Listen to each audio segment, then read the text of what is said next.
এতে বিশাল বিজ্ঞানী, এত বিশাল কারিগর তোরা। কেমনে হয়েছে? কাঠের কাঠের পঞ্চ পঞ্চ, হ্যাঁ এটা কি জাল? জালও আছে।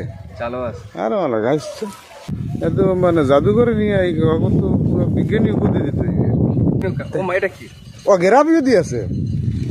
আল্লাহ, খাইছো? গেরাপি বানাইছো কি দিয়া? হ্যাঁ এই ও মাকে এত অরিজিনাল গেরাপির মতোই দেহ অবস্থা দেখছে। এইসব বিজ্ঞানী ইয়ে দেখা গেছে সরে ফরে রয়েছে। টায়ারও আছে না? এটা কি বয়া? বয়া মানে যদি নদীতে কেউ পড়ে যায় ডুব দিয়ে নামে পারে, এটা মনে করো হাতড়াইয়া উঠবে। হ্যাঁ, ওর সাথে খরচ যায় না, গেছে গেছে জি, জলি কিনছি, ফস কিনছি। ও মা, তাহলে তো খরচ আছে এত মাগনা না আর কি। যাক ভালো আছে, তাহলে চলে এলে পুষ্কুনিতে আর খালে। অবস্থা দেখ।